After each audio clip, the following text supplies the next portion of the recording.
اللہ الرحمن الرحیم زیارات بغداد معلیٰ حضرت سیدنا جنید بغدادی رضی اللہ تعالی عنہ سید الطائفہ حضرت سیدنا جنید بغدادی قطب وقت منبع اسرار سلطان طریقت اور بادشاہ ہفت اقلیم تھے۔ لقب سید الطائفہ اور مقتدائے اہل تصوف اور اپنے وقت کے تمام مشائخ کا مرجع تھے۔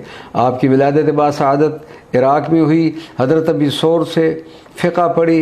آپ اپنے حلقہ درس میں فتویٰ بھی دیا کرتے تھے۔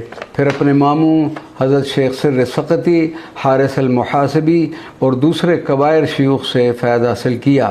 وقت وصال آپ کے غسل دینے کے لیے جب غسال نے آپ کی آنکھوں میں پانی پہنچانا چاہا تو ایک غیبی آواز آئی کہ ہمارے دوست کی آنکھ سے ہاتھ اٹھا لے، کیونکہ جو آنکھ ہمارے ذکر میں بند ہوتی ہے وہ صرف ہمارے دیدار کے لیے ہی کھلتی ہے۔ الحمدللہ آپ کی بارگاہ مقدسہ میں بھی حاضری کا شرف حاصل ہوا، اور اس کے بعد اس مقبرۃ الجنید کے امام و خطیب سے بھی ملاقات کا شرف حاصل ہوا، جنہوں نے ہمیں ہماری تواضع کی، ہمیں عزت و تکریم سے نوازا۔